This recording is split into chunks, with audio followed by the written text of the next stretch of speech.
The old, the true, the brave. If you're not familiar with those words belong to House Velaryon, one of the families to ever survive the doom of old Valyrian freehold. In today's video, we'll be discussing the history of House Velaryon that might have appeared in House of the Dragon, but not in Game of Thrones. First of all, House Velaryon came to Westeros even before House Targaryen and settled in the island of Driftmark, the largest island of Blackwater Bay in the Crown Lands. Their castles include Driftmark and High Tide.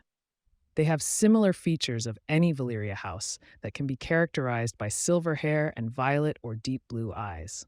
They were not dragon lords like any other house in the old Valyrian Empire, but the Velaryons developed a strong maritime tradition, gradually expanding their fishing and merchant fleets until they controlled much of the sea traffic between Westeros mainlands and the Free Cities.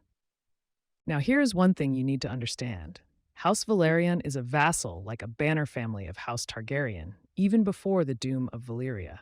But when the Targaryens settled in the island of Dragonstone, escaping the doom, House Velaryon was sworn to House Targaryen of Dragonstone once again. To solidify their alliance, several marriages were held between the two families, one that included Lord Aerion Targaryen marrying Lady Vaelena Velaryon, resulting to the birth of Visenya, Aegon the Conqueror, and Rhaenys. During the conquest of the Seven Kingdoms, the Valaryon fleet transported Aegon's soldiers to King's Landing, which was still known as Aegon's Landing. After the conquest, House Velaryon held the title of Master of Ship for several generations. While there might have been many known Lords of the Tides who served the Targaryen kings as Master of Ships from Daemon Velaryon, who served as Master of Ships for King Aegon I Targaryen, but died during Aegon's conquest. Ethan Velaryon, Daemon's son, who served as Master of Ships to King Aegon I. Daemon Velaryon, Ethan's son, who served as Admiral of the Royal Fleet for King Maegor I Targaryen and as Master of Ships for King Jaehaerys I Targaryen. Corlys Velaryon, Daemon's grandson and successor, a famed captain known as the Sea Snake, who served King Jaehaerys I Targaryen, Viserys I Targaryen, and Queen Rhaenyra Targaryen.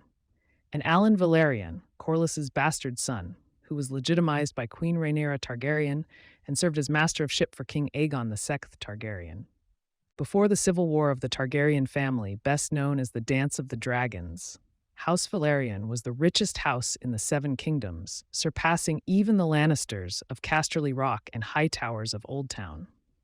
This was due to Corlys Velaryon's 9 voyages across the Narrow Sea, which brought him much wealth. But during the Dance of the Dragons, House Velaryon, led by Lord Corlys, declared to support Queen Rhaenyra's claim of the Iron Throne against his half-brother Aegon II Targaryen. This resulted to many greater losses to House Velaryon, which included the death of Rhaenys Targaryen, who was wife to Lord Corlys Velaryon, at the Battle of Rook's Rest on her dragon's back. Secondly, at the Battle of the Gullet, the Velaryons lost nearly a third of their ships, and the Triarchy sacked Spicetown and High Tide, with Spicetown never rebuilt.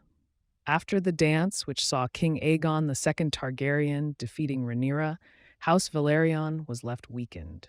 Their loss of heirs and the extensive damage to their fleet diminished their power and influence in court. Lord Corlys eventually served King Aegon II as Master of Ships and was pardoned for supporting Rhaenyra. He also served as a regent to Rhaenyra's youngest son, Aegon III, and died shortly after that. He was succeeded by Alyn Velaryon, who inherited what was left of House Velaryon fleet, just a few ships and a castle at Driftmark, also serving as Master of Ships to Aegon III. Here is my opinion on House Velaryon. First of all, they should not have been involved in the Dance of the Dragons, because when you come to think about it, there has been bad blood between King Viserys and Corlys in the past years, and House Targaryen had 10 fully grown-up dragons. Lord Corlys should have stayed out of it.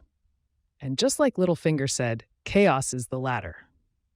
Tell me, what do you think? Should House Velaryon stayed neutral or chose the winning side? Thanks for watching, and see you next time, Valar Morghulis.